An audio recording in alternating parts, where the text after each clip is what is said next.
First ଆମ ଝିଅ ଘରକୁ ଯିବା। ଆମ ଝିଅ ଘର ବହୁତ ଧନୀ, ଜ୍ୱାଇଁ ଘର ଦ୍ୱାର, ଶାଶୁ ଶ୍ୱଶୁର, ମୋ ଝିଅ ବି ବହୁତ ବଢିଆରେ ଅଛି, ଭଲ ଅଛି। ଯା ଯିବା, ଦେଖିବୁନି କି? ଗଲେ ଦେଖିଲେ ଜାଣିପାରିବୁ ନା। ବୋଧେ ଆସିଗଲେ, ଯାହା ହଉ ଏଇ ମୌକାରେ ହିଁ ଚୌକା ମାରିଦେବି। ଭାଉଜକୁ ଏମିତି ଏମିତି କଥା କହିବି, ସିଧା ତା ବାପ ଘର କଥା ମନେ ପଡିଯିବ। ଯାଇ ଦେଖେ ସେ ଆସିଲେଣି। ଆରେ ବୋଉ ଆସିଗଲୁ, ଆଉ ମୋର ନୂଆ ଭାଉଜ ବି ଆସିଗଲେ। ଆସ ଆସ ଆସ, ଘରକୁ ଆସ, ଘରକୁ ଆସ, ଆସ ଆସ ଆସ। ବୋଉ ହଉ ଭାଉଜ ମୁଣ୍ଡିଆ ମାନୁ। ହଁ ଏମିତିରେ କିଏ ମୁଣ୍ଡିଆ ମାରିବାକୁ ତମକୁ ଚାହୁଁଛୁ ଯେ? ହଉ ଆସ ଆସ, ବସିବୁ, ଆସ ଏଇଠି ବସିବୁ, ଆସ। ତାହେଲେ ଏଠି ସଫାଟା ପଡିଥିଲା କାହିଁ? ନା ମ ସେ ସଫାଟା ଟିକେ ଭାରି ଅସନା ହେଇଥିଲା, ତାକୁ ଉପରୁ ଟେକି ଦେଇଛି। ସଫାରେ ବସ ନା ସଫାରେ ବସ? ବସ ଆରେ ତଳେ ବସିବା କହୁଛୁ ଯେ। ବସ ନା, ସଫାରେ କଣ ହଉଛି? କଣ ସଫାରେ ବସିବୁ ସବୁଦିନ ନା କଣ? ହଉ ଆଲା ବସ। ନେଲୁ ବୋଉ, ତୁ ଏତେ ବାଟରୁ ଆସିଛୁ, ଟିକେ ଥଣ୍ଡା ଟିକେ ନେ ପିଇଦେ। ଭାଉଜ ତମେ ହେଲୋ ଝିଅ, ନୂଆ ବୋହୁଟା ତାକୁ କାଚ ଗ୍ଲାସରେ ପାଣି ନ ଦେଇକି ମତେ କାଚ ଗ୍ଲାସରେ ପାଣି ଦେଲୁ, ତାକୁ ଷ୍ଟିଲ ଗ୍ଲାସରେ ଦେଲୁ।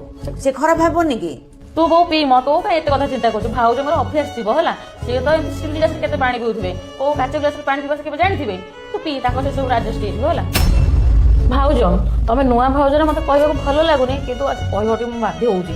ମୋ ଘରେ ଯୋଉ କାମବାଲିଟା ଆସେ ନା, ସେ ବା ଆଜି ଆସିନି, ତା ଦେହ ଖରାପ ହେଇଛି। କଣ ଘରେ ଦୁନିଆ କାମ ପଡିଛି, ବାସନ ଗୁଡାକ ପଡିଛି, ମୁଁ ତାକୁ ଧୋଇନି। ରୋଷେଇ ବାସ କେତେ କଣ କରିବାର ଅଛି। ବୋଉ ଆସିଲେଣି, ବୋଉକୁ ତେଲ ମସଲା ଖାଇବା ଲୋଡା ନାହିଁ, ତାକୁ ସବୁ ପ୍ରକାର ଜିନିଷ ଦରକାର ଖାଇବା। ଆଉ ଖରାପ ଯଦି ନ ଭାବ, ତମେ ଟିକେ ଘର କାମ ସବୁ କରିଦବ ନା? ହଁ ମୁଁ ଏଇ ଗୋଟେ କଥା ଝିଅ, ମୁଁ କରିଦେବିନି କି? ଚାଲ ମୁଁ ଯିବା, ଚାଲ। ଏ ତୁ କୁଆଡେ ଯାଉଛୁ? ବସ। ବହୁତ ଯାଉଛି ଟିକେ ଝିଅଙ୍କର ର ତୁ ବସେ। ତୁ ମୋ ଝିଅ ସତ କଥା, କିନ୍ତୁ ତାକୁ ଯେତେବେଳେ ମୁଁ ବୋହୁ କରିକି ଆଣିଲି, ସିଏ ବି ମୋର ଝିଅ ଗୋଟେ। ହଁ ତ ଅସୁବିଧା କଣ ଅଛି? ମୋ ଘରେ ଟିକେ କାମ କରିଦେଲେ ତୋ ବୋଉର କଣ ହାତ ଗୋଡ ସରିଯାଉଛି ନା କଣ?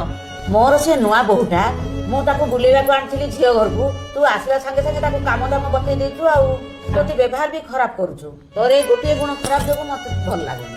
ହଁ ହଉ ହଉ, ତୁ ଏତେ ରାଗନି। ମୁଁ ତୋ ବୋଉକୁ କିଛି କାମ ବତେଇବିନି ହେଲା। ମୁଁ ଯାଉଛି ମୋ ଘର କାମ ସବୁ କରିବି।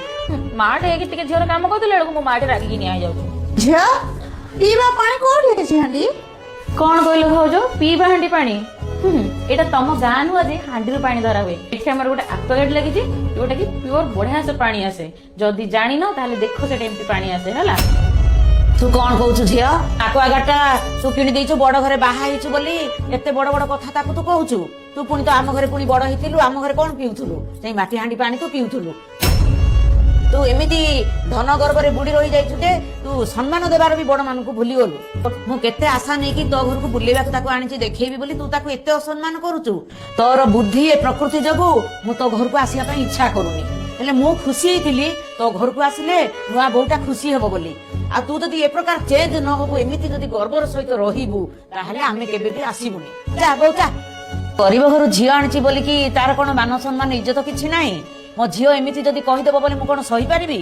ମୁଁ ବି ତ ତାକୁ ଝିଅ ଭଳିଆ ଦେଖୁଛି ନା। ଯା।